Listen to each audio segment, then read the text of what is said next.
What's going on, Flex Zone family? It's your boy, God's favorite host, the host with the moist BKD, back here on the Flex Zone Podcast YouTube channel, back with another Baltimore Ravens position preview as we look at the inside linebackers for 2022. You know what to do.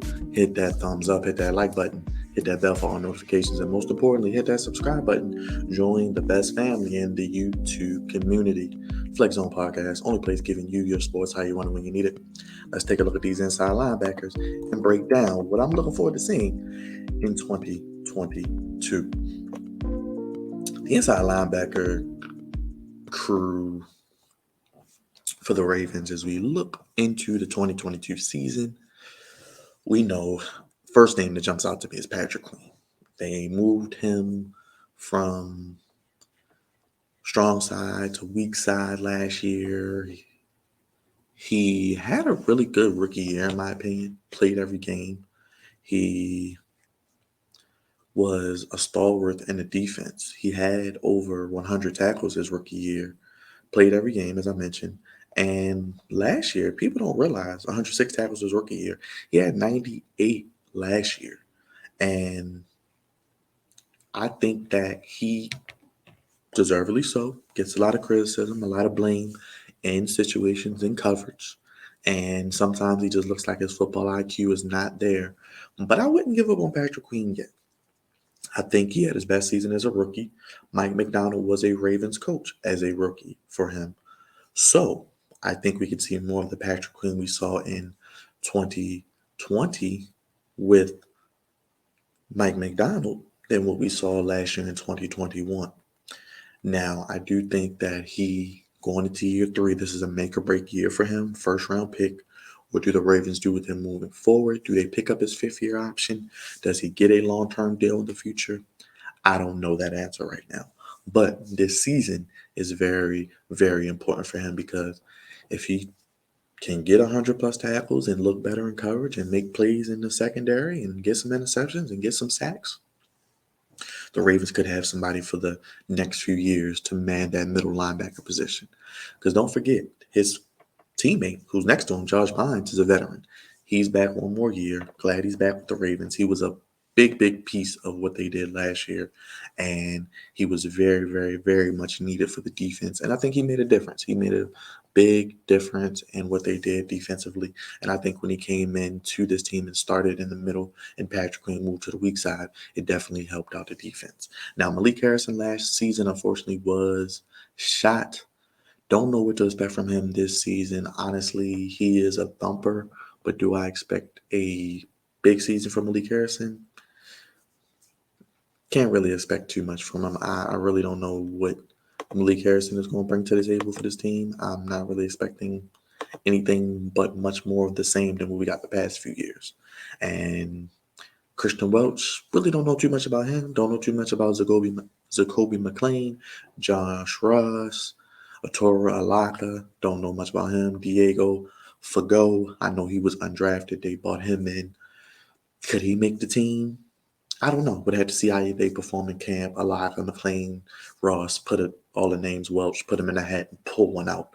I wouldn't mind seeing the Ravens probably try to bring back maybe a guy like LJ Fort. I don't know if that would be possible, but I wouldn't be against it. But it starts and ends with Bynes and Queen. We know how important those two are going to be to this Ravens defense. And just Bynes' leadership alone is very, very important.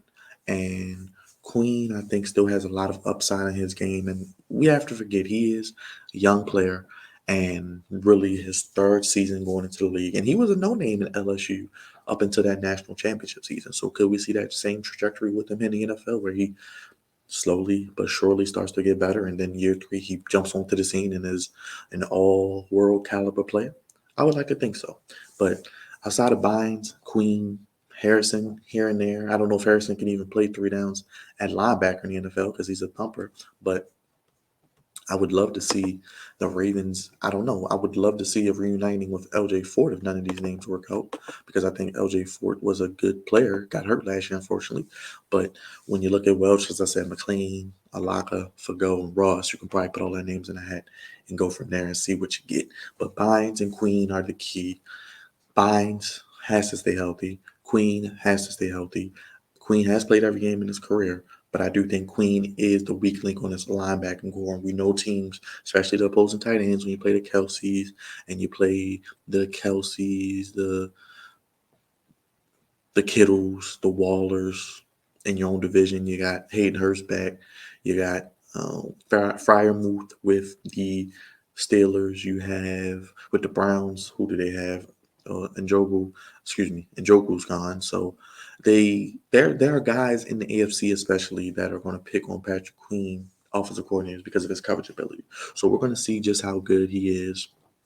Even week 1 against the Jets, they got Uzama. Uzama had a breakout year last year. But Bynes is really, really solid in the run game. Pretty underrated in the pass game as well. But he is a veteran. Don't know how much he has left in his tooth as well. A lot of veterans on his defensive front seven.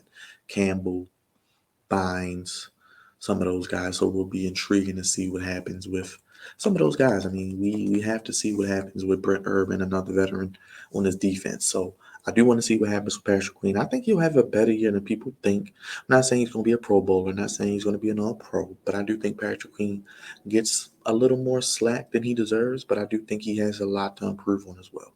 And I think that starts with the simple things, and I think that's with Mike Macdonald, defensive coordinator now, taking a lot of things off of his plate, making his life a little bit more simple, letting him just say, hey, see ball, get ball. Don't think too much. You don't got to wear the green dot. You don't got to do too much. Just see ball, get ball, make plays. Bynes, he's a leader.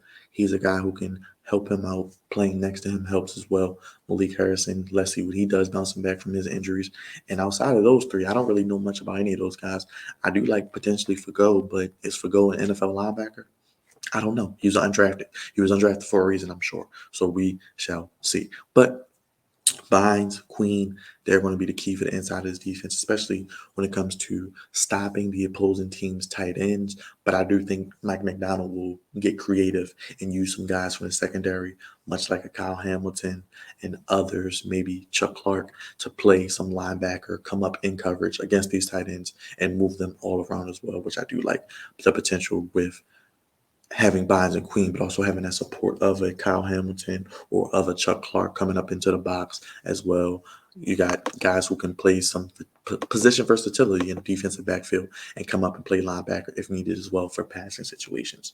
So let me know in the comments what you guys think about the inside linebacking core. Are you expecting a big year from Patrick Queen? Is this a make or break year for Patrick Queen? Is Josh Bynes have anything left in the tank? Will Malik Harrison finally give us anything? Do you like any of these undrafted guys that we have at linebacker? Do the Ravens need to bring back a linebacker or sign LJ Ford? Or should they put Kyle Hamilton at linebacker some as well, Chuck Clark? Let me know in the comments what you think about the inside linebacking core and what are you looking forward to seeing from this team this upcoming season at that position. You know the drill. It's 2022. You know what to do. Hit that like button. Hit that bell for all notifications. Hit that subscribe button if you're new to the channel as well. It's the Flex Zone Podcast, only place giving you your sports how you want it when you need it. And you know you need that Ravens talk all day long. Follow us at the Flex Zone 1 on all social media platforms, Twitter, Instagram, and on the newest one, TikTok, the Flex Zone Podcast. Donate via Cash App, the Flex Zone 1. Everything is in the ticker down below. Appreciate you guys for supporting me through these previews. Got many, many more to come. Let me know your thoughts on the inside linebacker core, Patrick Queen, Josh Bynes, Malik Harrison. Do we see some Kyle Hamilton at linebacker? Let me know in the comments. Let me know your thoughts. Subscribe, hit that like button, hit that bell. And until next time, y'all, I'm gone. Peace. I'll see you on the next video.